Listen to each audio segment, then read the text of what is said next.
now let's move to the New York Giants, and they are now preparing for a matchup with a team that is in a much different position, Paul, than the Cincinnati Bengals were when they collided with them on Sunday. There's a first-place team in the NFC West. The Seahawks, I would argue, are starting to play their best football. They've put together 2 back-to-back wins against the Cardinals on Thursday Night Football. They beat the Eagles on Monday night. Their defense is healthier. Their offensive line is now returning some of their usual suspects. So this is not necessarily a team that I think the numbers, I would argue, Paul, do justice for, because a lot of those numbers are a reflection of early in the season when they didn't have key defensive players and they had some injuries on offense. Now, all of a sudden, we're seeing, to me, a much different Seattle Seahawks squad. There is absolutely no question about what you just said.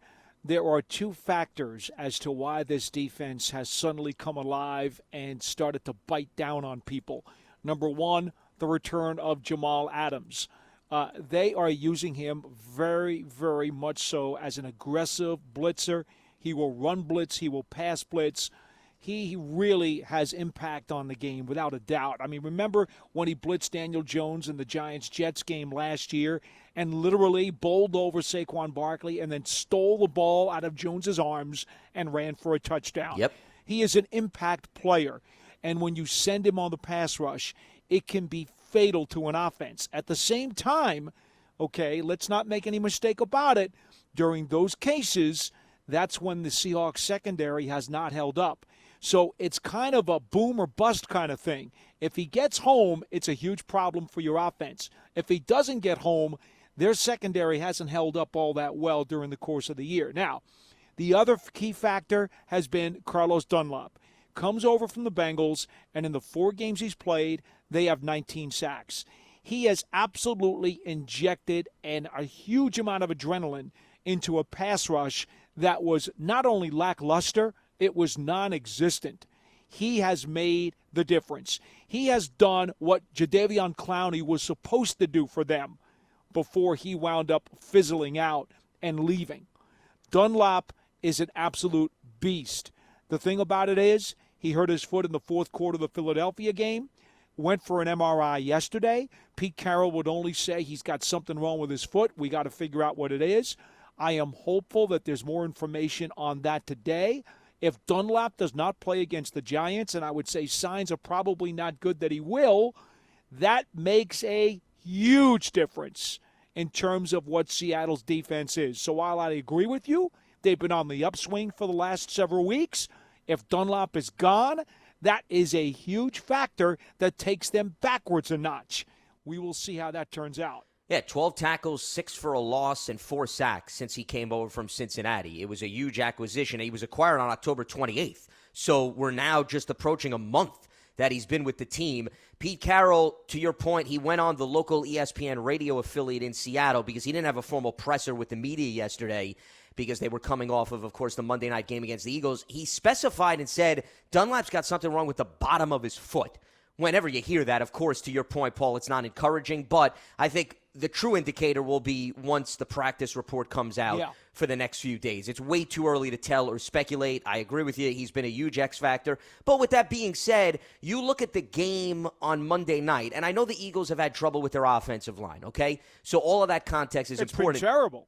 But Dunlap did go out relatively early, Paul, in that game. I want to say he only played about maybe 28 snaps, and they spread the wealth against Philadelphia. You mentioned, Jamal Adams had a great sack where he rolled around the edge, got a free hit. The best game of his career, to be honest with you. Adams was all over the place. And Adams does a little bit of everything, Paul. That's his M.O. Yeah. So, I mean, that's not necessarily stunning, but I guess my point is, even with Dunlap out of the picture, there were a number of guys that I thought did a nice job picking up the slack. L.J. Collier, I think, has played much better compared to where he was as a rookie last year. Remember, he was their first-round pick. And, they got 2 big boys in the middle on the line in Poona Ford and Jaron Reed, who have also each chipped in with a number of sacks. They've combined for 5.5. And when you could get internal pressure and guys that could also help stop the run, Seahawks are 3rd against the run. So despite their secondary issues, they've been pretty steady up front. This is not necessarily a team that is just Carlos Dunlap and a bunch of mystery components. Dunlap, I agree with you. He's the key to the ignition. There's no doubt about it, Paul. Everybody feeds off of his energy, and when you don't have him on the field, you're going to need somebody else to step up. But I think they've also done a nice job getting some smaller production out of some of those other complementary pieces. I agree and disagree. I agree in that there are other guys who have done it, but where I disagree is that you look at a team that had 12 sacks, okay, before Dunlap got there. In the 4 games since, they have 19. The point is, it's not just that Dunlap is a very dangerous pass rusher on his own, but he has a ripple effect and an impact on the rest of the line. And then when you combine that with Adams being healthy and being added into the pressure package, now those two things together have made for a much, much different pass rush. It's a ripple effect. You take Dunlap out, there is now a concurrent ripple effect in the other direction.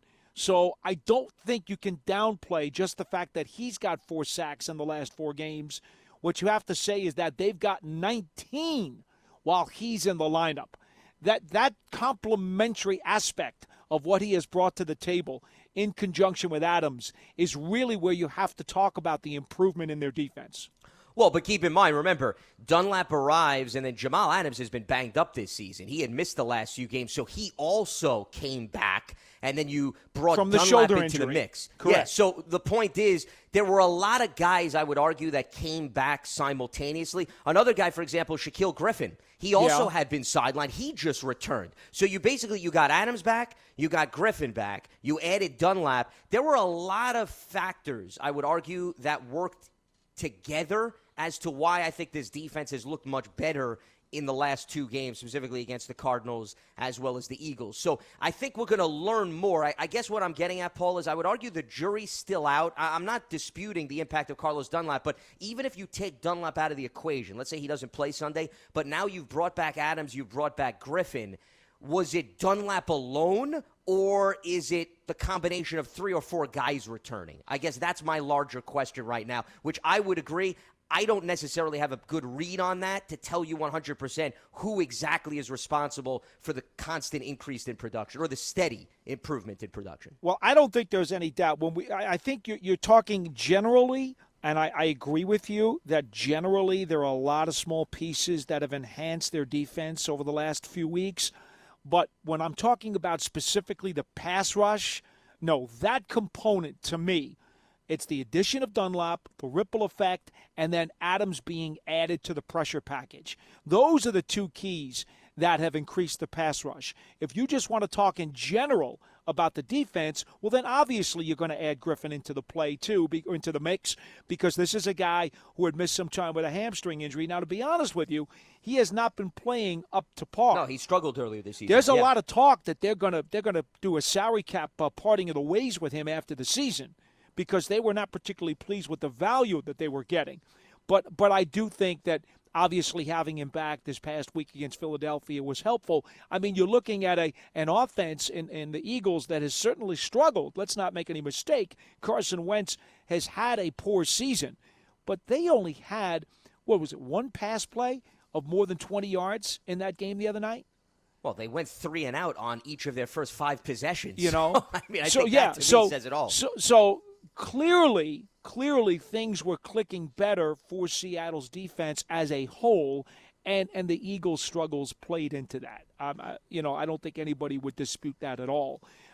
It's certainly, if Colt McCoy is the Giants' quarterback, and we'll know more in the next few days exactly how the Giants plan to play it, but I think, logic says that you're going to lean to Colt McCoy as probably being the starter in Seattle. The added dimension of Jones's legs and his ability to hit the deep ball, which he's been really good at this year, is certainly going to be something that the Giants would love to have against this defense, and in all likelihood they won't.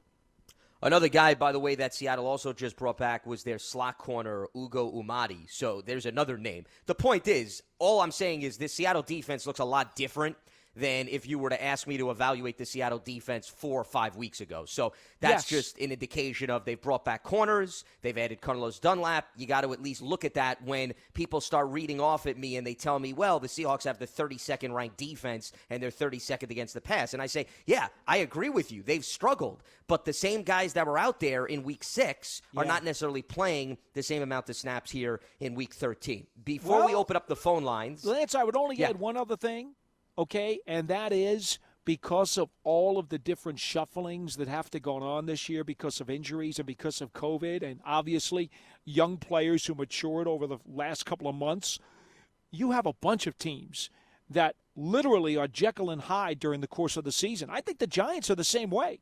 The Giants are not anywhere near the team that they were in September. They're a much better team than they were then.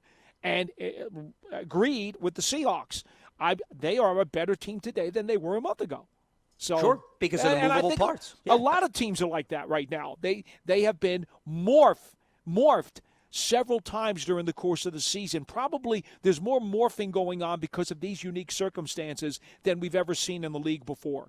Well, and part of it is similar to the Giants, which I think is a very good parallel. You lose Lorenzo Carter, you lose O'Shane Ximenez, Tate Crowder, who just returned. Now you have to find other guys that could fill in. And then as they get more games under their belt, they're more comfortable with the scheme, and they're producing. Like a guy like Nico Lelos, who was called on, and he had the interception the other day. So the Seahawks, keep in mind, we didn't even bring this up. They lost Bruce Irvin for the season. Okay, there's another guy who we haven't brought up because they've been without him for some time. And then they lost their starting slot corner. So now, over the last few weeks, you bring in other players. They get more comfortable. You assume 5 games in that they're going to now start producing at a higher level. No different than, of course, what the Giants are dealing with. Speaking of the Giants, before we open up the phone lines at 973-667-1960, the Giants made a number of transactions yesterday, as to Paul's point, the game of musical chairs or the constant evolution of a roster continues to carry out. But I think the most notable move, Paul, was Kyler Fackrell was placed on IR. He suffered a calf injury in the game against the Bengals. So that means he's going to miss at minimum the next 3 games. He will not be eligible to return until Week 16 against the Ravens. Ximenez, we know, has already been shut down for the season, undergoing season-ending surgery. So it really has been a constant shuffling of the linebackers/pass rushers. And, here's where a guy like Nico Lelos may have now more of an opportunity because of all of these injuries that have emerged. The Fackrell deal is a little bit more alarming than I think some people think, because when you look at his stat line and you see, well, not a ton of tackles, you see only 3 sacks, and you say to yourself, well, how big a deal is that? Oh, I think it's a huge deal, because since the first month of the season, he's become a 3-down every play linebacker. They don't take him off the field. He's incredibly smart. They love the fact that not only is he always in the right spot, he gets other guys in the right spot. So intelligent, so football savvy. They love that about him. He's never out of position. And so you combine that with the fact that he's athletic enough to stay on the field for all 3 downs, that he's got length, and you consider a quarterback like Wilson, then the following week like the Cardinals' Kyler Murray, and even Mayfield, who doesn't run much but does find time to move around in the pocket to buy time to unleash his strong arm. You say to yourself, okay, that's not great, because now Patrick Graham has to figure out a way to solve that spot and make sure that the guy he puts in there isn't going to get caught out of position, isn't going to bite on a play action, isn't going to bite on an RPO, isn't going to bite on a read option. That's where Fackrell's experience and savvy is going to be missed, in addition to his athleticism in that you never had to take him off the field. So they're going to have to mix and match and use a bunch of different players, whether it's Crowder or Brunson or Coughlin, or even maybe bringing Jamal Peppers down into the box and maybe wind up giving McKinney some more snaps in the secondary. This is going to be, to me, a Rubik's Cube problem that Coach Graham has to solve as he mixes and matches snaps to figure out who gives him the best opportunity to succeed in a spot where he was able to put one guy out there, leave him alone, and not have to worry about it. Well, and remember, this is going to be a physical game on both sides. But specifically for the Giants' perspective, in stopping the run and also trying to slow down the pass attack for the Seahawks, because Chris Carson just came back. So now Seattle has Chris Carson and Carlos Hyde. They're fully healthy in their backfield. Those two guys missed a lot of time. And we saw Carson's capable of mowing over a number of defenders, okay? He is a tough you-know-what. So they have to make sure that the linebackers are not out of position and everybody is able to go to the ball together, as you just hit on. Number two, here's the other matchup that I think is going to be quite the chess match. DK Metcalf is 6'4", okay? He is quite the presence because he has size and he has physicality. He could jump up. Wilson gives him a good ball. You like the chances that DK Metcalf's going to go up and make a play for his quarterback. So James Bradbury, if he gets matched up with him or whatever Patrick Graham has up his sleeve, because keep in mind, Paul, Bradbury's 6'1", and Bradbury's on the taller side for most corners, but Metcalf still has 3 inches on James Bradbury. And we saw how Darius Slay, who I thought effort-wise was there on Monday, but execution-wise had a rough go.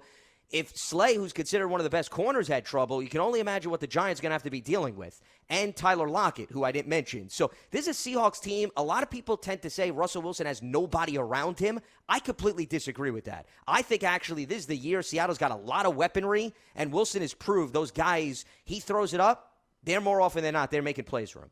You know, Philadelphia made a really bad mistake last week. They decided to put Darius Slay on him man-to-man.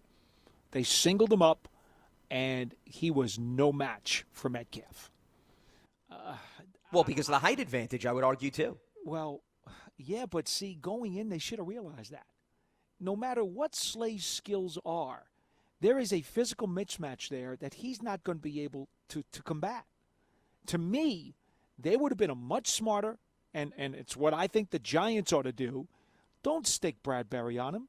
Take Bradbury and blanket Lockett and take Lockett out of the game. And then what you want to do on the other side against Metcalf is you want to use a lot of bracket coverage, okay?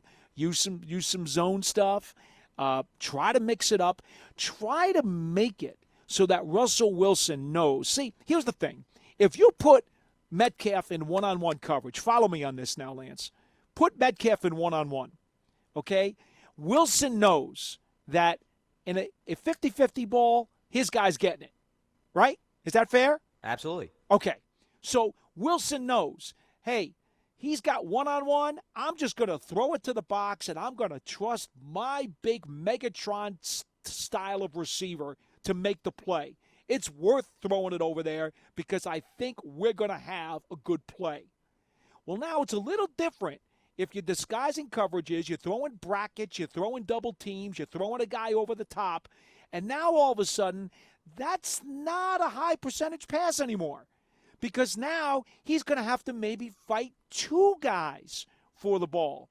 And it also forces Wilson to be much more accurate with his throw because if he's a little bit off, there are now 2 defenders in the vicinity of the pass instead of only 1. And the defense has a higher chance of either breaking it up or maybe picking it off. You follow my logic here? Yeah. Well, that's why I think the safeties are going to play a critical role in this game. No Logan doubt. Ryan especially and Logan, especially Ryan. Peppers is going to help more out in the running game against Hyde and Carson. Logan Ryan is the guy who's going to have to help out on Metcalf with either disguising or just flat out making a play. So to me, Philadelphia fundamentally was flawed from the get-go when they decided that it was going to be Slay's man-to-man assignment against the Eagles. To me, that was suicide. They basically told the Seahawks, there's the place you want to throw it. Have a good day because you're going to kill us. They just flat out flawed in their game plan, and I don't think the Giants are going to make the same mistake. Big Blue Kickoff Live is presented by New York Lottery. The New York Lottery has released their seasonal scratch-off games once again. Head to your nearest retailer for the chance to win up to $500,000. Please gift responsibly.